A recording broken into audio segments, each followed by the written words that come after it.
Ele não tinha nem 10 anos, mas já carregava a dor e a vergonha de quem sabe que a vida nunca será justa. O estômago roncando, a fila da caridade diante dele.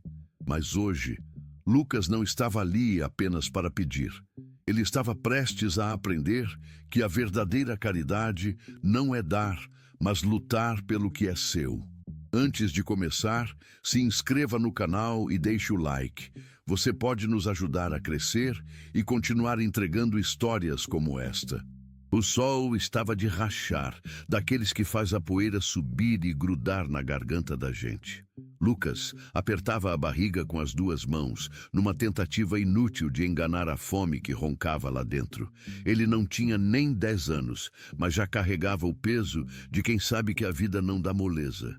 A fila era imensa. Estava parada no pátio da igreja, onde faziam a distribuição de caridade uma vez por mês.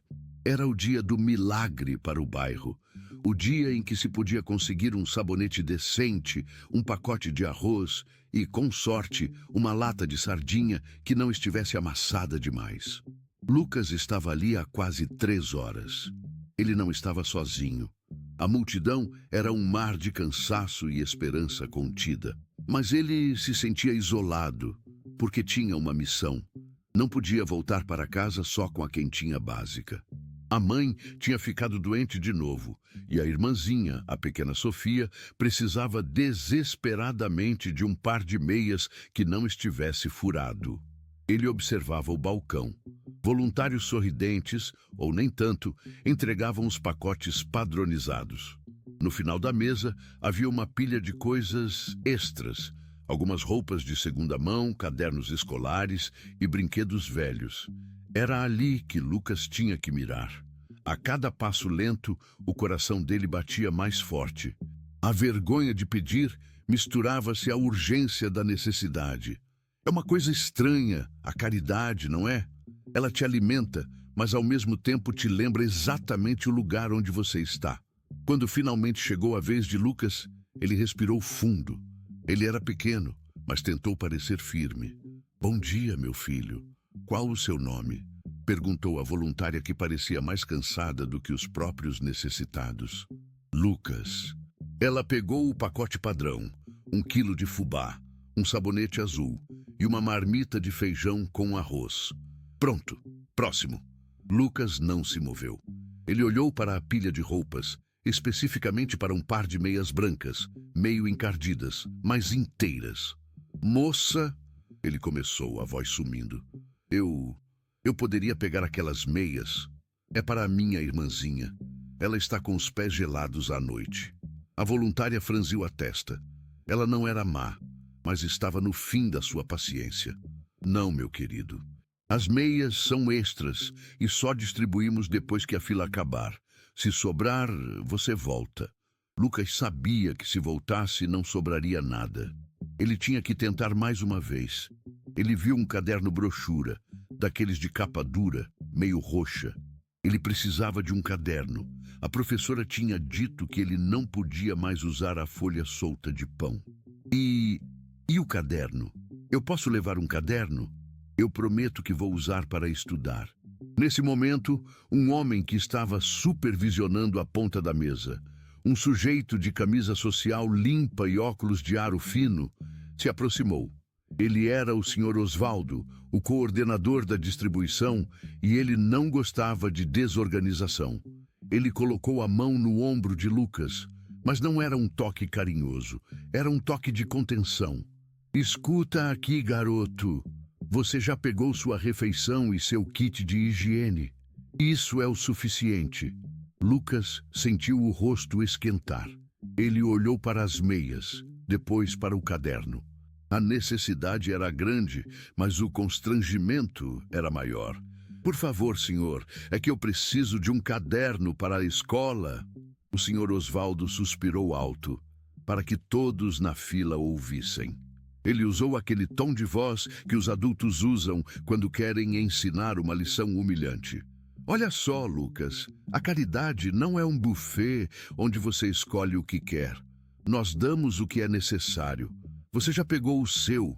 Não podemos deixar que as pessoas sejam gananciosas." Se todo mundo pedir mais do que precisa, não sobra para o próximo. Você entende? Você precisa aprender a se contentar com o que recebe. A palavra ganancioso atingiu Lucas como um tapa. Ele sentiu os olhos marejarem, mas ele se recusou a chorar. Ele era só um menino pedindo meias e um caderno, e agora era um ganancioso. As pessoas na fila olhavam, algumas com pena, outras concordando silenciosamente com o Sr. Osvaldo. Lucas queria se enterrar no chão poeirento do pátio. Ele soltou a marmita quente, que quase caiu no chão. Desculpa, senhor. Ele estava pronto para ir embora, para fugir daquele julgamento, quando uma voz calma, mas firme, cortou o ar. Não era uma voz alta, mas tinha o peso de quem sabe exatamente o que está dizendo. Osvaldo, você pode, por favor, me fazer um favor e voltar a conferir o estoque de óleo? Deixe o menino comigo. Todos viraram a cabeça. Era Dona Helena. Dona Helena não era voluntária da distribuição de comida. Ela estava ali de passagem, talvez esperando alguém ou apenas observando a movimentação. Ela era a bibliotecária do bairro, uma mulher de uns 50 e poucos anos, com cabelos grisalhos bem presos, óculos de leitura na ponta da corrente e um cheiro suave de papel antigo e lavanda. Ela usava sempre vestidos simples, mas impecavelmente passados, e tinha um olhar que parecia enxergar através das paredes. O Sr. Osvaldo ficou visivelmente irritado com a interrupção. Helena, isso não é assunto seu. O garoto está tentando levar vantagem. Dona Helena deu um passo à frente, ignorando o homem. Ela olhou diretamente para Lucas e o olhar dela não tinha pena, mas sim uma dignidade silenciosa. Sr. Osvaldo, a ganância é querer mais do que se precisa, não é? Ela perguntou ainda com a voz baixa. Mas eu pergunto, um caderno para estudar é um luxo ou é uma necessidade? Meias para proteger os pés de uma criança do frio são ganância? O senhor. Osvaldo abriu a boca para argumentar, mas Dona Helena o interrompeu com um gesto de mão, como se estivesse fechando um livro. Além disso, a distribuição de conhecimento e a distribuição de comida não competem, Osvaldo. Deixe a parte da educação comigo. Ela se virou completamente para Lucas. Ele estava paralisado, segurando a marmita com força. Lucas, não é? Ela perguntou. Sim, senhora. Venha comigo um minuto. Dona Helena o tirou da linha, puxando-o para a sombra de uma mangueira velha, longe dos olhos julgadores do Sr. Osvaldo. O alívio de sair daquele palco de humilhação foi quase físico. Me diga uma coisa, Lucas. Você gosta de estudar? Lucas hesitou. Ele nunca tinha pensado se gostava. Ele só sabia que era a única chance que ele tinha de não acabar carregando sacos no mercado para sempre. Eu quero aprender a ler bem, senhora. O professora disse que eu sou rápido, mas eu não tenho onde anotar as coisas. Dona Helena assentiu, como se aquela fosse a resposta mais importante do mundo. E as meias? É para a Sofia.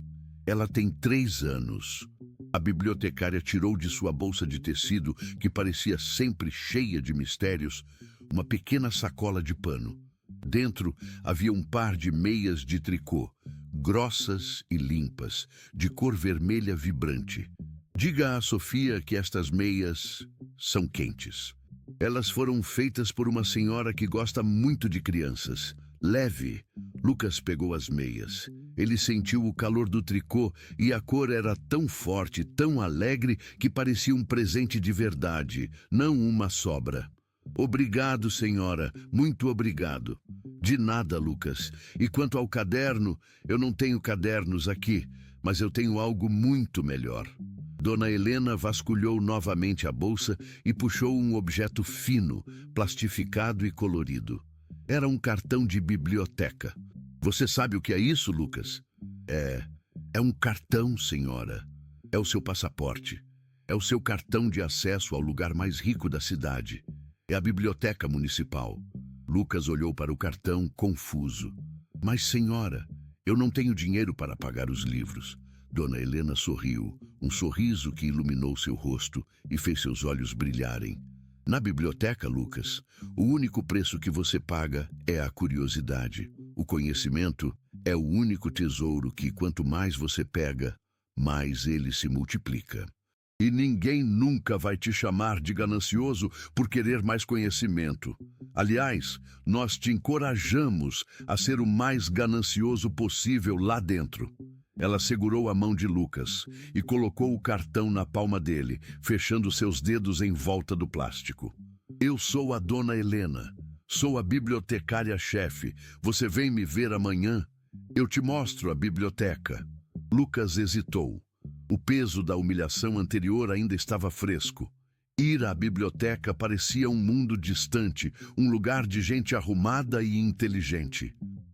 Eu posso ir mesmo? Eu não sei ler todos os nomes ainda. Você não precisa saber ler tudo, Lucas. Você precisa querer. E eu sei que você quer. O conhecimento não é só para quem já sabe. É para quem está faminto por ele. E eu sei reconhecer a fome quando a vejo. E a sua não é só de comida, é de futuro. Ela olhou para o pátio onde o Sr. Osvaldo ainda resmungava sobre a falta de disciplina. Lucas, o senhor. Osvaldo te ensinou uma coisa importante hoje, que você deve se contentar com o que te dão. Mas eu vou te ensinar outra, que o conhecimento é a única coisa que você não precisa esperar que te deem. Você pode ir lá e pegar por conta própria. É seu direito. Aquelas palavras ficaram martelando na cabeça de Lucas. Você pode ir lá e pegar por conta própria. Ele apertou o cartão e as meias. A marmita de arroz e feijão parecia menos importante agora. Eu vou, Dona Helena. Eu prometo que eu vou. Dona Helena deu um último sorriso encorajador. Ótimo, eu estarei lá. E Lucas, uma última coisa. Não se envergonhe de ter pedido. Se envergonhe apenas de parar de pedir. Agora vá para casa, alimente sua família e descanse. Amanhã, a gente começa a trabalhar. Lucas saiu do pátio da igreja com uma sensação que ele nunca tinha experimentado antes. Não era só alívio por ter escapado da bronca do Sr. Osvaldo. Era algo mais profundo, algo que parecia ter acendido uma lâmpada dentro dele. Ele correu para casa, desviando dos buracos na rua de terra batida, as meias vermelhas para Sofia, aquecendo seu coração.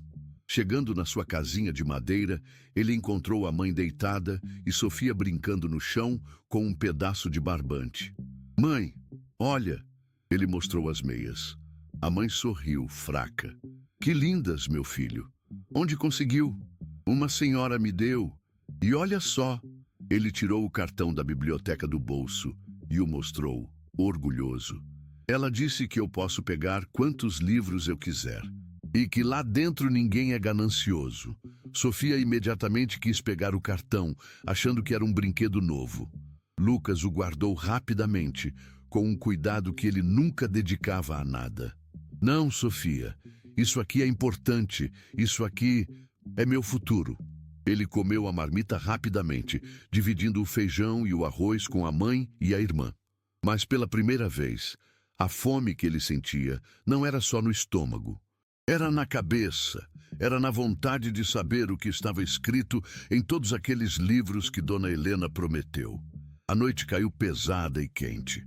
Lucas se deitou no colchão fino, mas não conseguia dormir. Ele tirou o cartão debaixo do travesseiro e ficou olhando para ele sob a luz fraca que entrava pela janela. O cartão era um portal.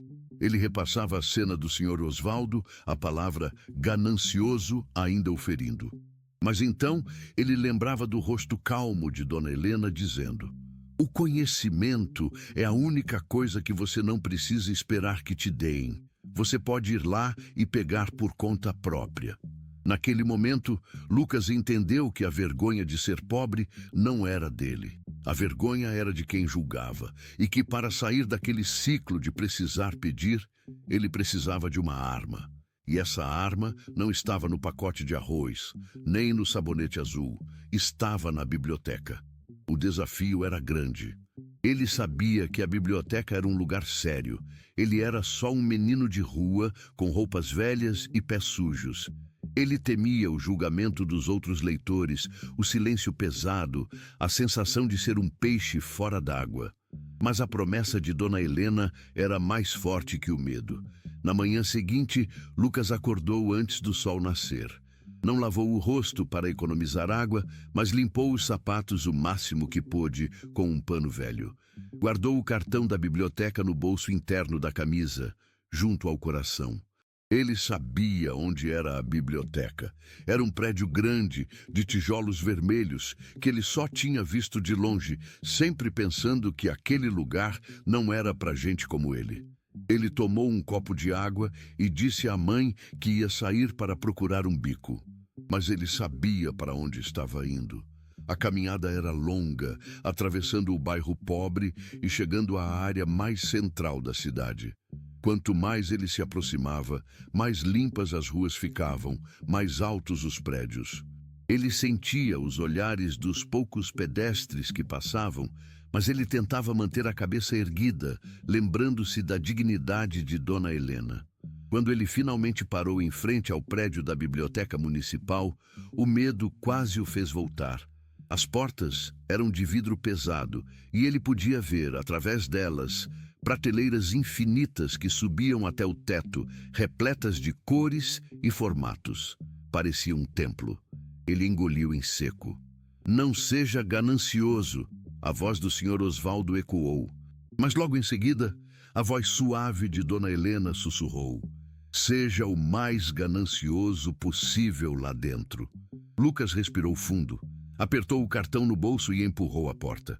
O ar lá dentro era fresco, com cheiro de papel novo e cera de assoalho. O silêncio era profundo, cortado apenas pelo som suave de páginas sendo viradas. O primeiro passo de Lucas dentro daquele lugar era o primeiro passo em sua nova vida. Ele estava ali, o menino que foi humilhado por pedir um caderno, entrando no lugar onde os cadernos e as histórias eram infinitos. Ele procurou por Dona Helena, mas só viu uma recepcionista séria e alguns estudantes concentrados nas mesas. Ele parou, incerto. O que ele deveria fazer primeiro? Ele não queria incomodar. Ele não queria ser notado. De repente, ele ouviu seu nome. "Lucas, que bom que você veio." Era Dona Helena, saindo de trás de uma estante alta de livros antigos. Ela estava com o mesmo vestido de ontem, mas seus óculos de leitura estavam na mão. Ela parecia esperá-lo. "Eu sabia que você viria. Venha, vou te mostrar o lugar." Ela não perguntou se ele tinha tomado café, nem comentou suas roupas. Ela o tratou como um visitante importante. "Esta, Lucas, é a sala de leitura principal. Aqui é onde as ideias vivem. E esta estante, a primeira que você vê, é a estante da história." Dona Helena o guiou pelas prateleiras, passando os dedos pelos lombos dos livros. Cada um desses livros contém a vida inteira de alguém, ou a história de um país, ou o segredo de como as coisas funcionam. Eles estão todos aqui, esperando que você os abra. Lucas estava maravilhado. Ele nunca tinha visto tantos livros juntos. Parecia uma floresta. "Mas por onde eu começo, Dona Helena? São muitos." Ela parou em frente a uma seção mais baixa, perto do chão. "Começamos pelo começo, meu jovem. Você disse que queria aprender a ler bem. Então, vamos começar com as ferramentas." Ela tirou um livro fino e ilustrado, de capa azul, e um pequeno manual de caligrafia. "Você vai sentar nesta mesa aqui." Ela apontou para um canto tranquilo, perto de uma janela que dava para um jardim. "Ninguém vai te incomodar. Você vai usar este cartão e eu vou te dar este caderno novo. Não é um caderno de doação, Lucas. É um caderno que a biblioteca comprou para você. É seu." Ela lhe deu um caderno de espiral, com capa dura e folhas brancas e lisas. Era o objeto mais bonito que Lucas já tinha tocado. "Agora você vai escrever, você vai ler. E o principal, você vai perguntar. Se você tiver vergonha de perguntar em voz alta, você escreve a pergunta e me entrega. Eu vou te ajudar a encontrar as respostas." Lucas sentou-se na cadeira de madeira, sentindo-se um gigante naquele lugar tranquilo. Ele abriu o caderno novo, sentiu o cheiro do papel. Ele pegou o lápis que Dona Helena lhe deu e, com a mão tremendo de excitação, escreveu seu nome na primeira página. Lucas. Era a primeira vez que ele escrevia seu nome em algo que era realmente dele, algo que representava a promessa de que ele não seria mais definido pela fome ou pela caridade, mas pelo conhecimento que ele estava prestes a conquistar. O caminho era longo, ele sabia, mas a porta estava aberta. E ele tinha o cartão. Ele estava pronto para ser ganancioso. Ganancioso por saber. Fim da parte 1. O caderno de espiral era a coisa mais preciosa que Lucas tinha. Ele não o usava para desenhar bobagens ou rabiscar, não. Ele usava para a guerra contra a ignorância. E a guerra começou ali, naquele canto tranquilo da biblioteca, com o cheiro gostoso de madeira e papel antigo. Lucas estava grudado na mesa, curvado sobre o manual de caligrafia que Dona Helena tinha lhe dado. O silêncio da biblioteca era diferente do silêncio da sua casa. Em casa, o silêncio era a ausência de comida, a ausência de esperança. Ali, o silêncio era a presença de milhares de vozes contidas, esperando para falar. Era um silêncio respeitoso. Os primeiros dias foram uma luta. Ele pensava que ler era só juntar as letras. Mas Dona Helena explicou que era preciso entender o ritmo, a pontuação, o significado que se escondia atrás das palavras. A mão dele doía de tanto tentar imitar as letras cursivas do manual. Ele esfregava o pulso, olhava para a janela e pensava: isso é mais difícil do que carregar caixa na feira. Mas o que o mantinha ali era a lembrança do Sr. Osvaldo e da palavra ganancioso. Toda vez que o cansaço vinha, ele lembrava daquele julgamento. Ele estava ali não só para aprender, mas para provar que ele merecia mais do que lhe era dado. Ele estava ali para construir, tijolo por tijolo, a sua própria dignidade. Dona Helena, pode acreditar, era uma mestra. Ela não ficava em cima dele, não. Ela o deixava trabalhar. Mas de vez em quando, ela passava por perto, arrumava um livro e jogava uma semente de conhecimento. Lucas, você sabe por que o H é mudo em português? Ela perguntava sem esperar uma resposta imediata. Porque ele veio de uma língua que precisava dele para respirar, mas na nossa, ele só ficou para nos lembrar de onde viemos. Pense nisso. E Lucas pensava. Ele pensava o dia inteiro. O método dela era simples e genial. Ela sabia que ele tinha vergonha de falar, de se expor, de mostrar que não sabia o básico. Então, ela reforçou a regra. Se tiver dúvida, escreve. O caderno de espiral rapidamente ganhou uma seção nova, além da caligrafia. Era a seção de perguntas inquietas. No começo, as perguntas eram tímidas, escritas com uma letra meio embolada. Dona Helena, por que a lua não cai? Onde fica a China? O que é um adjetivo? Lucas esperava que ela risse ou que o mandasse procurar a resposta em algum livro complicado. Mas ela não fazia nenhuma dessas coisas. Ela pegava o caderno, lia a pergunta e voltava com um livro específico, já aberto na página certa, ou com uma explicação simples, escrita à mão, no verso de um papel timbrado da biblioteca. Para a pergunta sobre a Lua, ela lhe deu um livro com desenhos coloridos dos planetas. Ela explicou sobre a gravidade, usando a ponta do lápis e uma borracha. A gravidade, Lucas, é como um abraço invisível. A Terra abraça a Lua e a Lua abraça a Terra. Elas giram juntas porque não querem se soltar. Para Lucas, que só conhecia a gravidade como a força que o fazia cair quando tropeçava na rua, aquilo era pura mágica. O conhecimento não era só decorar, era entender a mágica do mundo.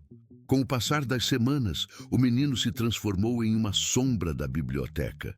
Ele chegava assim que as portas abriam e só saía quando Dona Helena o lembrava que ele precisava ir para casa para que a mãe não ficasse preocupada.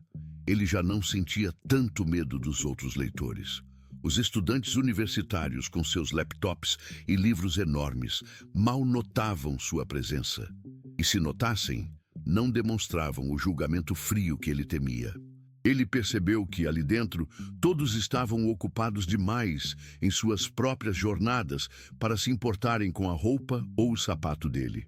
O medo de ser notado foi substituído pela alegria de ser invisível. Ali, ele podia ser apenas Lucas, o leitor, e não Lucas, o menino pobre. Dona Helena, vendo o progresso rápido na leitura e na escrita, começou a introduzir os livros de verdade. Chegou a hora, Lucas. Você já tem as ferramentas. Agora vamos construir a casa. Ela o levou para a seção de aventura, um lugar que cheirava ainda mais a mistério. Você está pronto para viajar sem sair do lugar? O primeiro livro que ele pegou emprestado com o seu cartão de plástico colorido foi sobre um navio que se perdeu no gelo e sobre a coragem de um capitão que não desistia.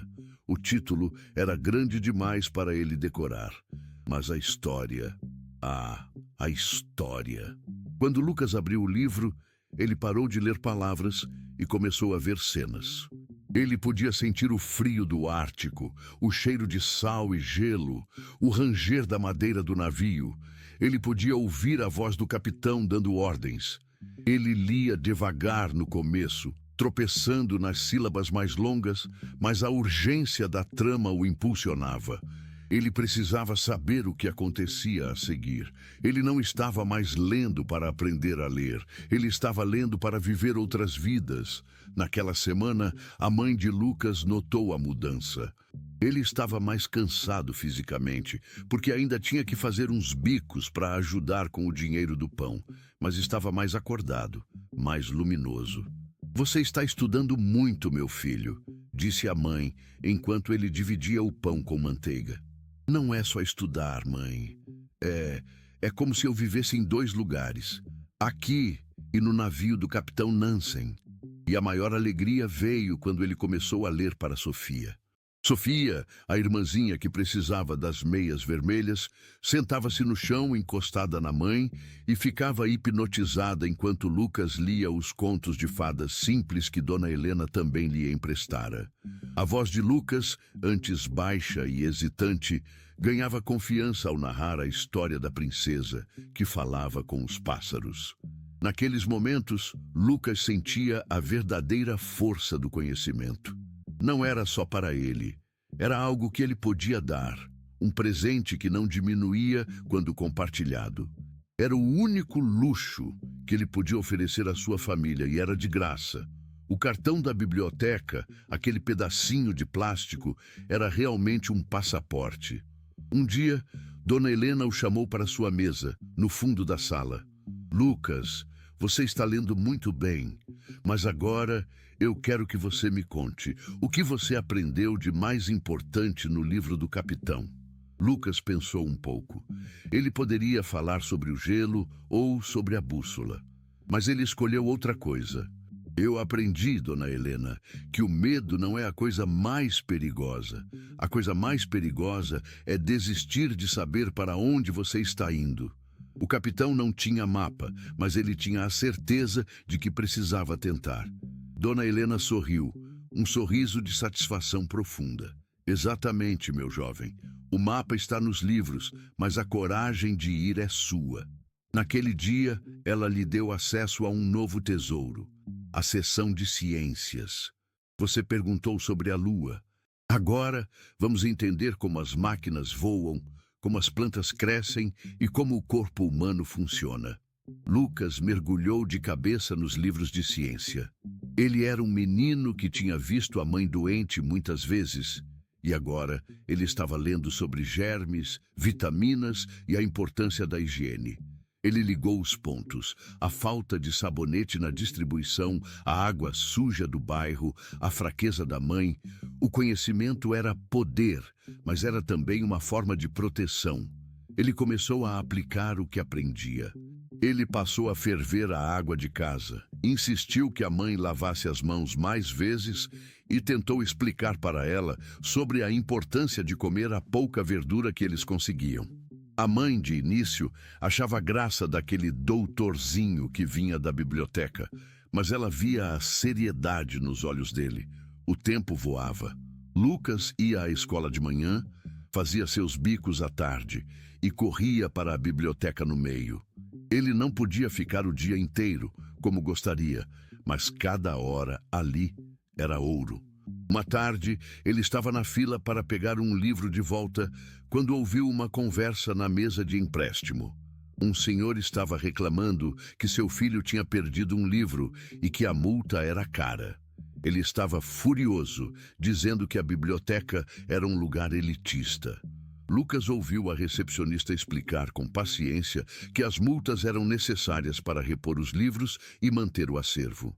Naquele momento, Lucas apertou o cartão no bolso e pensou no quão sortudo ele era. Ele não tinha dinheiro para perder um livro. Ele tratava os livros da biblioteca com um cuidado quase religioso. Ele os cobria com papel pardo, limpava as mãos antes de tocar nas páginas e os guardava longe da umidade da sua casa. Ele entendeu que o cartão não lhe dava apenas o direito de ler, dava-lhe a responsabilidade de cuidar daquele tesouro que era de todos. Um dia, uma menina da sua escola, que era um pouco mais velha e sempre parecia ter tudo, viu Lucas saindo da biblioteca com uma pilha de livros pesados. Ela franziu o nariz. "O que você está fazendo aqui, Lucas? Não sabia que você lia. Pensei que só gente rica ou bolsista vinha para cá." O antigo Lucas teria abaixado a cabeça, sentido a vergonha subir-lhe ao rosto e murmurado uma desculpa. Mas este Lucas, o Lucas da biblioteca, respirou fundo.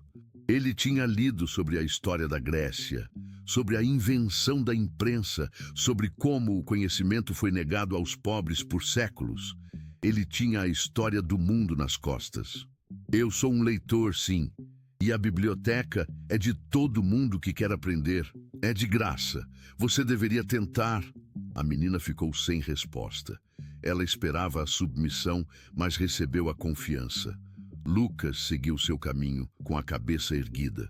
Ele percebeu que a armadura que ele estava construindo não era de metal, mas de palavras. O Sr. Osvaldo, o homem da caridade, já era uma lembrança distante. A humilhação que ele havia plantado no coração de Lucas não tinha morrido, mas tinha sido transformada em adubo. Lucas não era mais o menino que implorava por meias.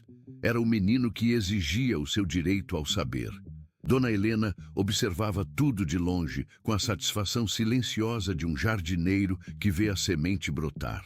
Ela sabia que a alfabetização era apenas o primeiro passo.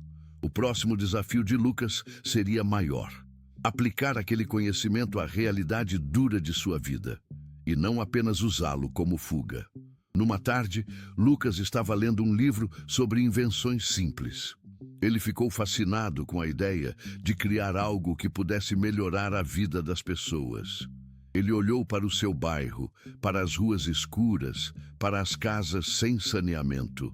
Ele fechou o livro, o cheiro de papel e poeira invadindo suas narinas.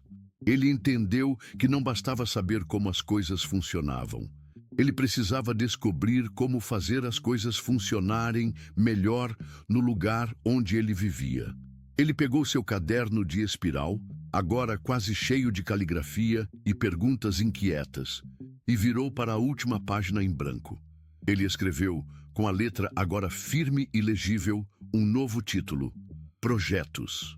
A primeira linha era um desafio enorme, quase impossível para um menino de 10 anos. "Como faço para levar luz para a rua da minha casa sem pagar a conta?" Ele olhou para a frase e sentiu um frio na barriga.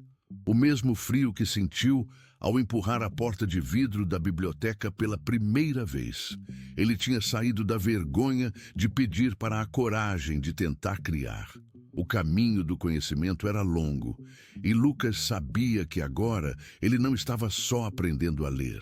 Ele estava aprendendo a lutar. E a biblioteca era o seu quartel-general. Ele estava pronto para a próxima fase. Ele estava pronto para transformar as ideias dos livros em ação. O futuro não estava mais esperando por ele. Ele estava correndo atrás do futuro. E tinha um cartão de acesso para provar isso. O caderno de espiral era a bússola de Lucas, mas agora ele precisava de um mapa de verdade.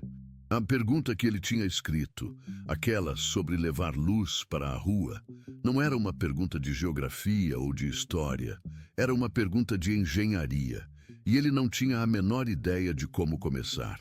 Ele voltou para a biblioteca no dia seguinte, mas não foi direto para a sessão de aventura. Ele foi para a sessão de ciências, que Dona Helena tinha lhe apresentado, mas que ele ainda achava meio assustadora. Os livros ali não tinham dragões nem navios. Tinham fórmulas, gráficos e desenhos técnicos que pareciam hieróglifos. Ele procurou Dona Helena, que estava arrumando um carrinho de livros devolvidos. Dona Helena, ele chamou, a voz um pouco mais firme do que da primeira vez. Eu preciso de ajuda.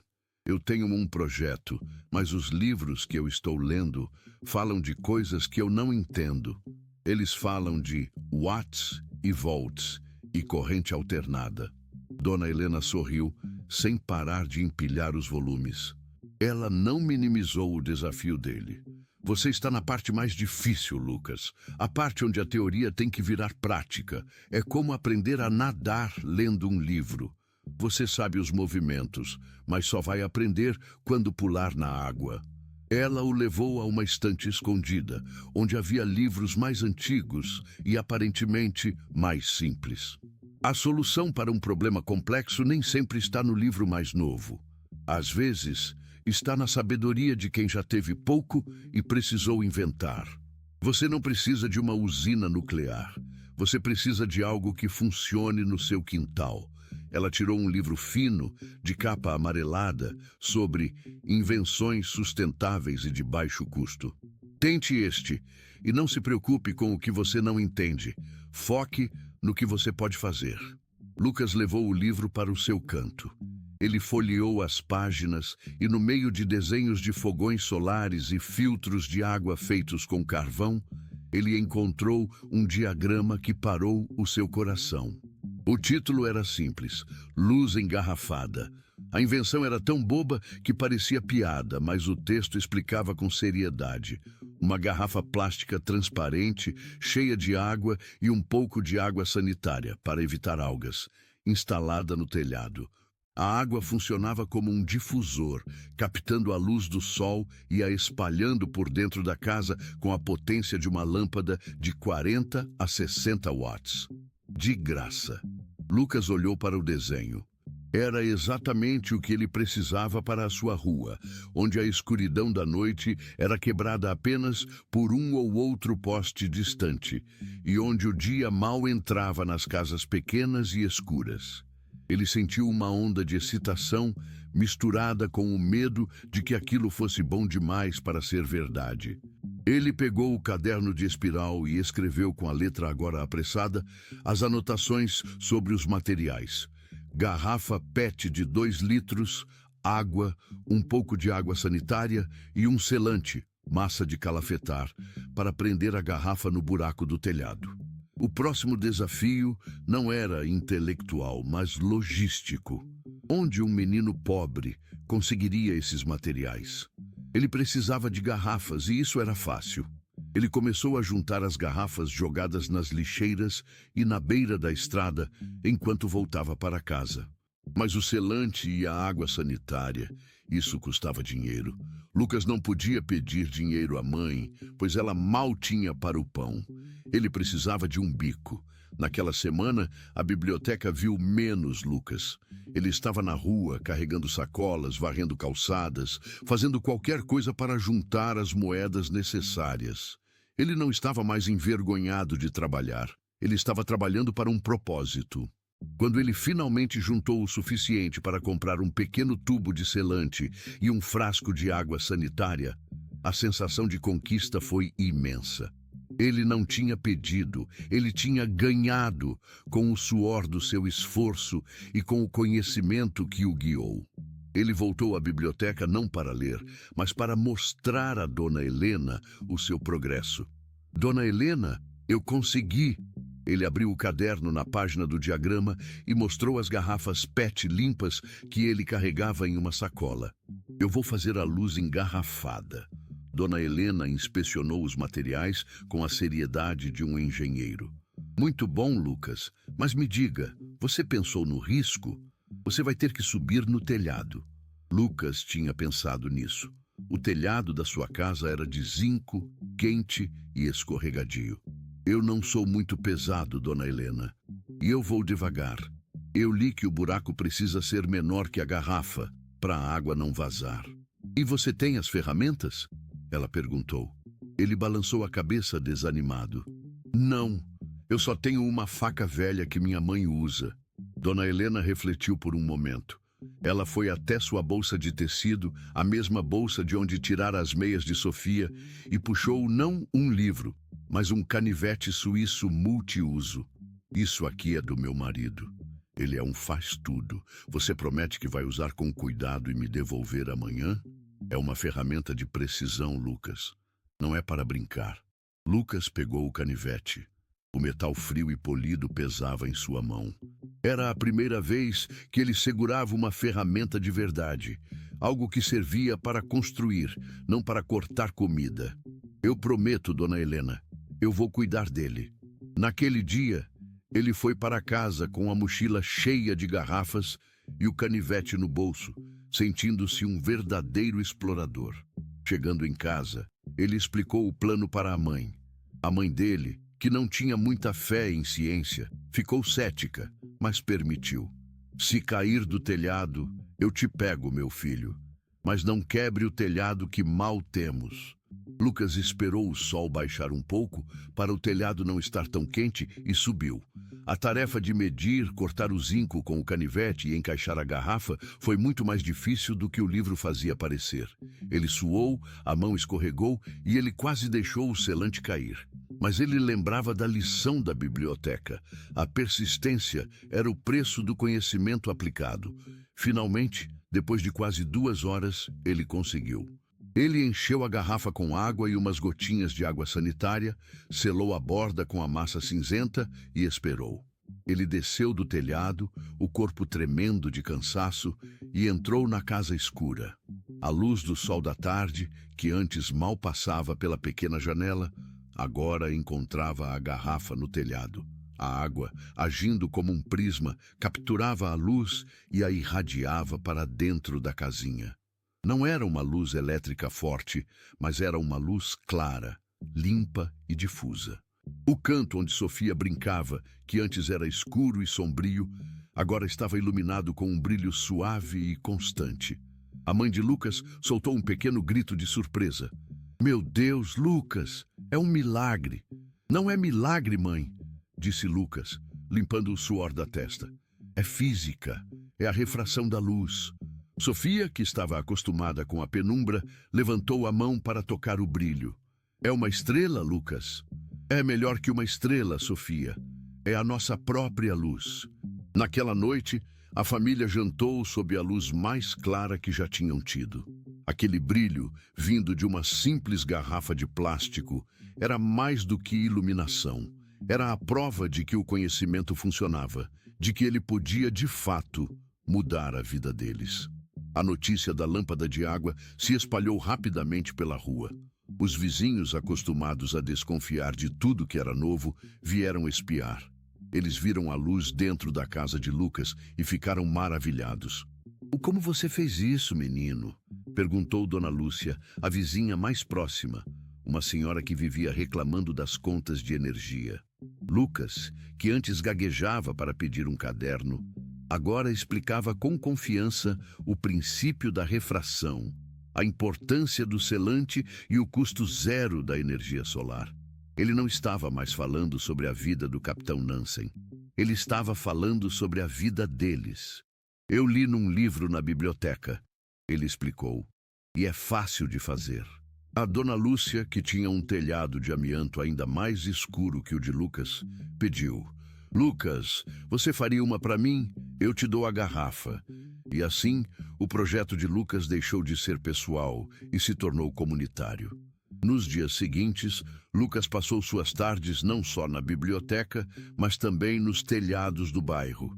Ele ensinou os vizinhos a usar o canivete, sob sua estrita supervisão, a misturar a água sanitária na dose certa e a calafetar o buraco.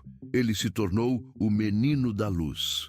E a comunidade, que antes o via apenas como mais um menino pobre, começou a vê-lo como um recurso, alguém que tinha algo a oferecer. A vergonha sumiu completamente. Agora, quando ele entrava na biblioteca, ele não era o garoto humilhado. Ele era o garoto que estava aplicando a física nas favelas. Dona Helena, vendo o movimento no bairro, ficou radiante.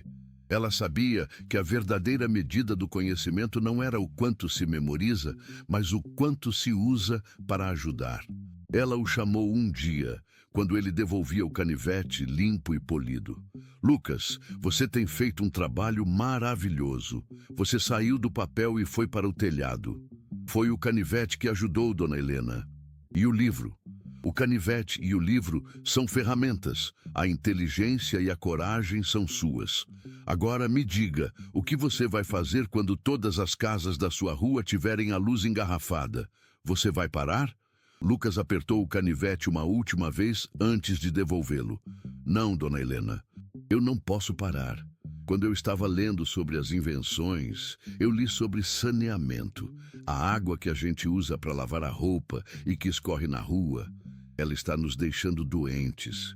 Eu vi isso no livro sobre germes. Ele abriu a seção de projetos no caderno de espiral e mostrou a segunda linha, escrita com a mesma determinação da primeira. Como faço para levar luz para a rua da minha casa sem pagar a conta? Feito, 7 casas. E logo abaixo, a nova meta. Como podemos filtrar a água suja do esgoto para que não cause doença? Dona Helena assentiu, com um olhar sério. Esse é um projeto muito maior, Lucas. Saneamento é política, é engenharia pesada. É mais difícil do que uma garrafa de água. Eu sei, mas eu li que o conhecimento é como a água. Ele corre para onde é mais necessário. E aqui, a água suja é mais necessária. Ela se levantou e o convidou para ir com ela até um canto novo da biblioteca, um que ele ainda não tinha explorado. Era a seção de Sociologia e Desenvolvimento Comunitário. Você está pronto para ir além da ciência, Lucas? Agora você precisa entender as pessoas. Para mudar uma rua, você usa a física. Para mudar um bairro, você precisa da comunidade. Ela lhe apresentou livros sobre cooperativismo, sobre líderes comunitários que tinham transformado favelas em projetos urbanos e sobre a importância de falar em público. Você já sabe como fazer a luz. Agora, você precisa aprender a convencer as pessoas a se juntarem a você para fazer o saneamento. Você vai precisar de mais do que garrafas e selante. Você vai precisar de palavras. O desafio de falar em público era, para Lucas, mais aterrorizante do que subir no telhado. Ele havia passado semanas aprendendo a ser invisível na biblioteca, a se esconder atrás do silêncio dos livros. Agora, Dona Helena estava pedindo que ele saísse da sombra e se tornasse audível. Ele pegou o livro que ela lhe deu, A Arte de Falar e Ouvir, e levou-o para casa. A mãe dele ficou preocupada. Você já não estudou demais, Lucas? Agora você está lendo sobre como falar. Você vai ser um político? Não, mãe. Eu vou ser alguém que resolve problemas. E para resolver o problema da água suja, eu preciso que os vizinhos me escutem. Ele começou a praticar. Ele lia os livros sobre oratória em voz alta para Sofia, que não entendia nada, mas batia palmas quando ele terminava. Você é muito bom, Lucas. Ele lia para o espelho, tentando controlar o tremor na voz e o suor frio nas mãos. Ele treinava as palavras, o ritmo, a pausa, como se estivesse memorizando uma fórmula científica. O primeiro teste veio em uma reunião comunitária informal organizada pela Dona Lúcia, a vizinha que tinha a primeira luz engarrafada. Eles estavam discutindo a falta de segurança e, inevitavelmente, o assunto mudou para a saúde das crianças, que estavam sempre com vermes e doenças de pele por causa do esgoto a céu aberto. Lucas, que estava sentado quieto no canto, sentiu o coração acelerar. Ele apertou o caderno no colo. Era a hora de pular na água. Ele levantou a mão hesitante. Com licença, dona Lúcia, eu posso falar uma coisa? Todos os olhares se voltaram para ele. Ele viu a surpresa nos rostos. O menino da luz querendo falar. Eu andei lendo sobre isso na biblioteca. Ele começou, a voz um pouco embargada. Mas ele se forçou a lembrar da lição. Foco no que é importante. O problema não é só a sujeira, é o que está nela. São os germes. E nós podemos fazer uma coisa para começar a resolver isso antes que a prefeitura venha. Ele explicou o conceito de filtros simples, usando areia, brita e carvão. Informações que ele havia encontrado nos livros de saneamento de baixo custo. Ele não usou termos técnicos complicados. Ele usou a linguagem do bairro. É como a gente coa o café, só que para a água suja. A gente não vai beber, mas a gente tira a parte que tem mais doença. E a água que sobra não vai mais contaminar o chão onde nossas crianças brincam. Ele usou o exemplo da luz engarrafada, algo que eles podiam ver e tocar, para dar credibilidade à sua ideia. Eu consegui fazer a luz de graça, só usando um livro. Eu posso ajudar a fazer os filtros, se vocês me ajudarem a coletar os materiais.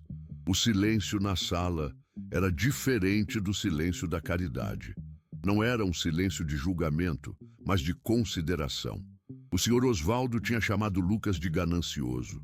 A comunidade o estava chamando de líder. Dona Lúcia foi a primeira a quebrar o silêncio. Esse menino tem jeito. Ele fez a luz, ele faz o filtro, eu ajudo com a areia. Outros vizinhos se manifestaram. O plano de Lucas não era perfeito, nem definitivo, mas era um começo e era deles.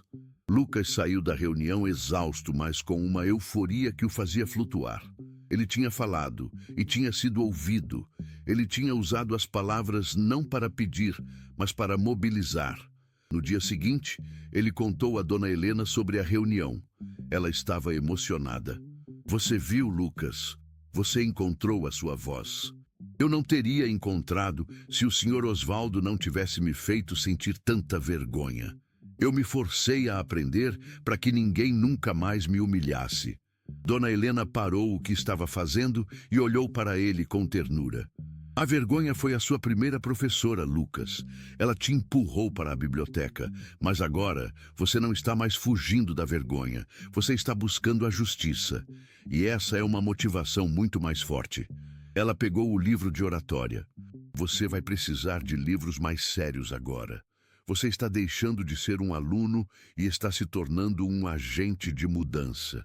Ela o guiou para a seção de leis e direitos.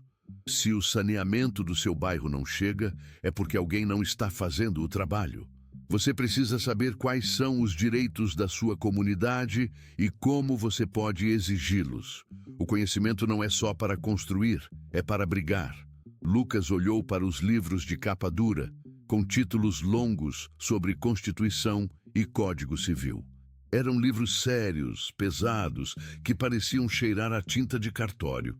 Ele hesitou. A física da garrafa PET era simples.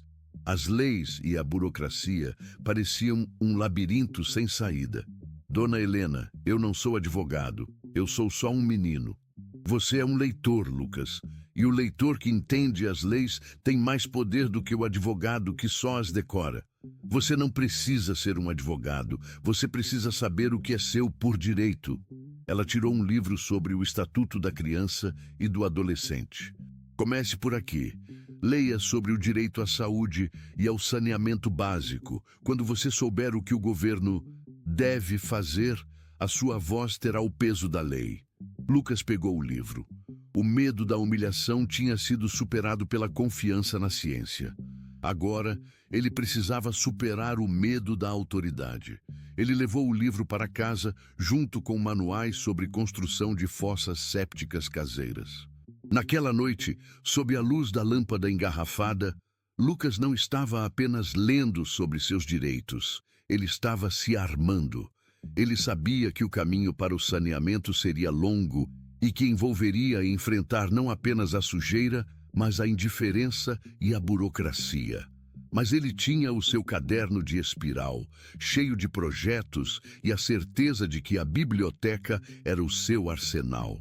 O menino, que foi chamado de ganancioso por querer meias e um caderno, agora estava se preparando para exigir o direito à saúde para toda a sua comunidade. A jornada de aprendizado estava apenas começando, e agora era uma jornada política. Ele estava pronto para a luta, munido de palavras e da luz que ele mesmo havia construído. O livro sobre o Estatuto da Criança e do Adolescente era um bicho de 7 cabeças para Lucas. Não tinha gráficos coloridos nem a emoção de um capitão preso no gelo. Tinha artigos, parágrafos e uma linguagem formal que parecia feita de propósito para afastar quem mais precisava dela. Ele lia e relia o artigo 4º sobre o dever da família, da comunidade, da sociedade e do poder público de garantir os direitos da criança. A palavra dever era um soco no estômago. O poder público tinha um dever e o bairro dele estava afundado em esgoto. Lucas não desistiu. Ele levava o livro para casa e, sob o brilho da sua invenção, a luz engarrafada que agora iluminava 7 casas na rua, ele marcava as frases importantes com a ponta do lápis. O conhecimento era como um código secreto e ele estava aprendendo a decifrá-lo.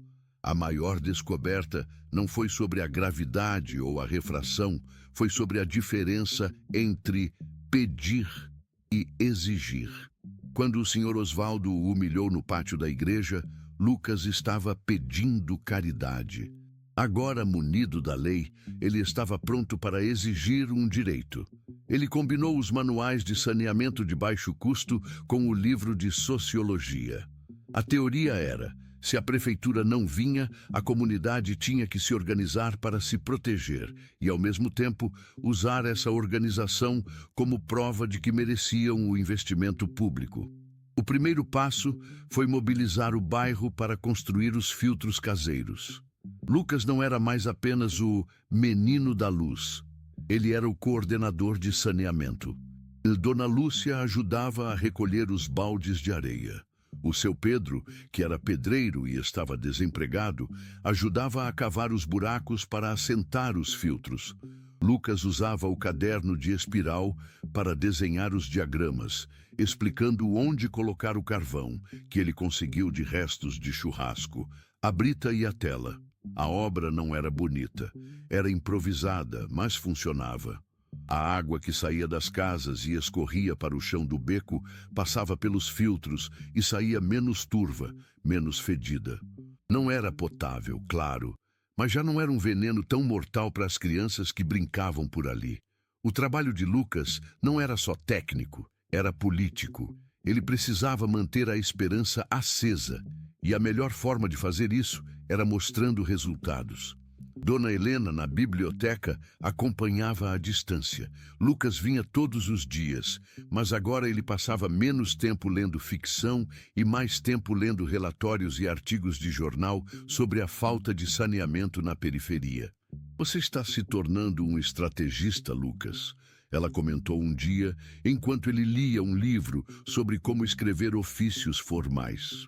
Eu estou aprendendo a falar a língua deles, Dona Helena. A língua do papel. Ele descobriu que, para ser levado a sério pelo poder público, ele precisava de documentos. Ele ajudou a comunidade a redigir uma petição, listando o número de crianças doentes, citando o artigo 4º do ECA e anexando fotos dos filtros improvisados como prova de que eles estavam fazendo a parte deles. O dia de entregar a petição na subprefeitura foi tenso. Lucas não podia ir sozinho. Ele precisava da força do coletivo. Dona Lúcia, seu Pedro e mais 10 vizinhos o acompanharam. A subprefeitura era um prédio de mármore frio, com ar-condicionado forte. O silêncio ali era de indiferença, diferente do silêncio respeitoso da biblioteca.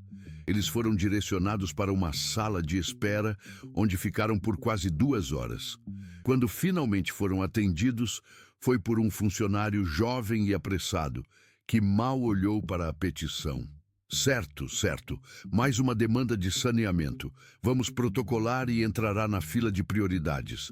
Demora, viu? O funcionário tentou dispensá-los com um aceno de mão. Os vizinhos, acostumados a serem enrolados, começaram a murmurar, prontos para aceitar a derrota. Mas Lucas não.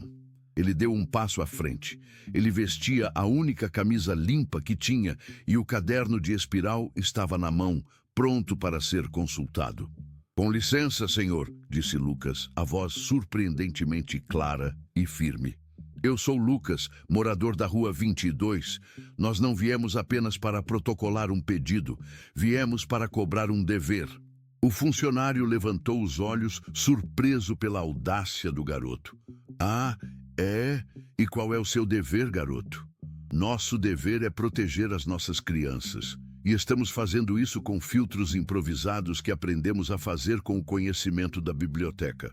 O dever de vocês é garantir o saneamento básico, conforme o artigo 4º do Estatuto da Criança e do Adolescente, que estabelece a prioridade absoluta aos direitos essenciais. Lucas citou o artigo de cor.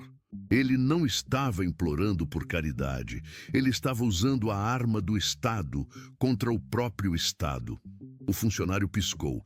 Ele não esperava que um garoto de rua viesse munido de legislação. Ele esperava súplicas, não argumentos legais. Escute aqui, menino. A burocracia é lenta. A burocracia é lenta, mas a doença é rápida, cortou Lucas. Nós não podemos esperar mais um ano, ou vamos perder mais crianças. Estamos exigindo uma visita técnica de emergência para avaliar a situação e dar um prazo formal para o início das obras. Se não tivermos esse prazo, a petição será enviada ao Ministério Público por omissão. A menção ao Ministério Público fez o funcionário palidecer. Lucas tinha lido que essa era a alavanca mais forte contra a negligência. Ele não era mais o menino humilhado. Ele era um representante, e a vergonha tinha sido substituída pela autoridade do saber. O resultado daquela visita não foi a resolução imediata do problema, porque a burocracia é um monstro lento, mas foi um avanço gigantesco. O funcionário, assustado, prometeu que a visita técnica seria marcada para a semana seguinte. A comunidade voltou para casa em festa. Eles tinham enfrentado o poder e saído vitoriosos, não pela força, mas pela inteligência de um menino que tinha lido sobre seus direitos. A visita técnica realmente aconteceu. Engenheiros e técnicos, com seus capacetes de segurança e pranchetas, foram até a Rua 22. Eles viram a luz engarrafada, viram os filtros improvisados e, mais importante, viram a organização da comunidade. O relatório deles foi positivo. Eles não podiam mais ignorar o problema quando a própria comunidade já tinha começado a resolvê-lo e sabia citar a lei. A luta continuou por meses, mas a roda começou a girar. O bairro foi colocado na lista de prioridades. Promessas de tubulação de esgoto e água encanada começaram a aparecer nos jornais locais. Lucas se tornou uma figura conhecida no bairro. As pessoas o procuravam não para pedir dinheiro, mas para pedir conselhos sobre como resolver outros problemas. Como conseguir vaga na creche, como preencher formulários do governo. Ele percebeu que a biblioteca não lhe tinha dado apenas o poder de ler, mas o poder de ser útil. Um ano se passou desde o dia em que Lucas foi humilhado no pátio da igreja. A Rua 22 ainda não tinha o saneamento completo, mas já havia tubos e máquinas trabalhando. A luz engarrafada continuava acesa e o cheiro de esgoto tinha diminuído drasticamente. Naquele ano, Lucas não só passou de ano na escola com as melhores notas, como também se tornou o assistente não oficial de Dona Helena na biblioteca. Ele ajudava a catalogar, a organizar os livros e, o mais importante, a orientar outros jovens que entravam ali com o mesmo medo e a mesma fome que ele sentira. Ele não os tratava com pena. Ele os tratava com a dignidade do conhecimento. Certa tarde, Lucas estava em seu canto lendo um livro sobre arquitetura sustentável. Seu próximo projeto era ajudar a construir casas mais resistentes, quando Dona Helena se aproximou. Ela estava com o vestido de lavanda e o olhar calmo de sempre. Lucas, tenho uma notícia para você. Ele fechou o livro, curioso. Recebemos uma doação da fundação que patrocina a distribuição de caridade na igreja. Eles souberam do seu trabalho no bairro, da luz e do saneamento.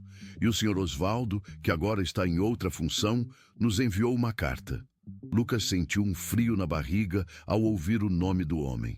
O que ele disse? Dona Helena hesitou.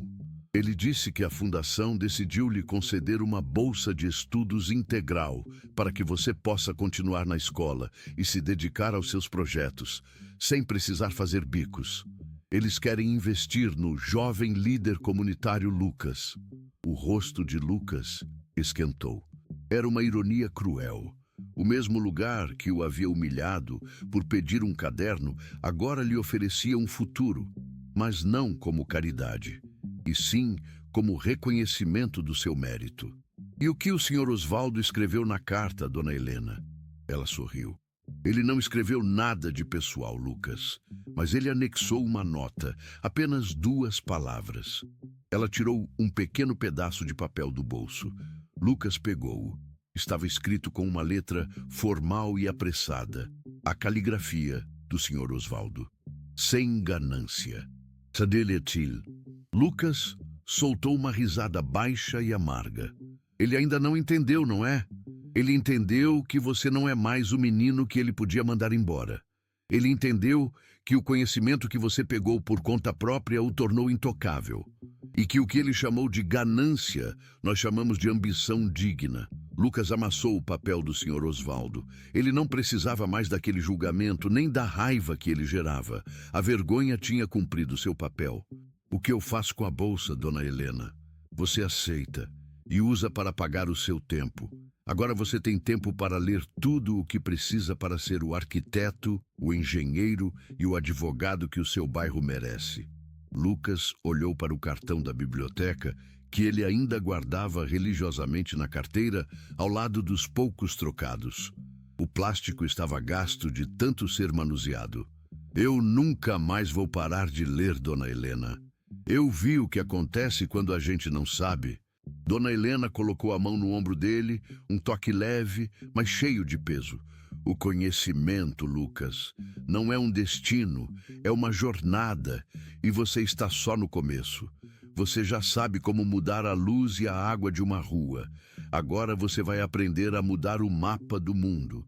Ela se afastou, deixando-o sozinho em seu canto, com seus livros e seu caderno de espiral, que agora tinha mais de 50 páginas de projetos e planos. Lucas aceitou a bolsa. Ele sabia que o dinheiro era apenas um meio para comprar o tempo que ele precisava para se dedicar à sua verdadeira arma. Ele se curvou sobre seu livro de arquitetura, sentindo o cheiro de papel antigo e lavanda que pairava no ar. A biblioteca não era mais um refúgio, era um campo de batalha, onde ele se preparava para a próxima luta. O menino que foi constrangido por pedir meias, agora tinha um passaporte para o futuro. E a única coisa que ele precisava era de mais conhecimento. Ele estava pronto para ser, finalmente, o mais ganancioso possível. Ganancioso por um futuro onde ninguém mais precisasse mendigar por dignidade. Se essa história tocou você de alguma forma, eu quero saber uma coisa. Em que momento você percebeu que Lucas não era mais só um menino pobre, mas alguém impossível de parar? Deixe isso nos comentários. Se você acredita que o conhecimento muda destinos, deixe um like. Isso ajuda essa história a chegar a mais pessoas que precisam ouvi-la. E se você quer continuar ouvindo histórias que não são só emocionantes, mas que deixam algo dentro de você depois que o vídeo acaba, se inscreva no canal. Aqui, a gente não conta histórias para passar o tempo. A gente conta histórias para mudar a forma de ver o mundo.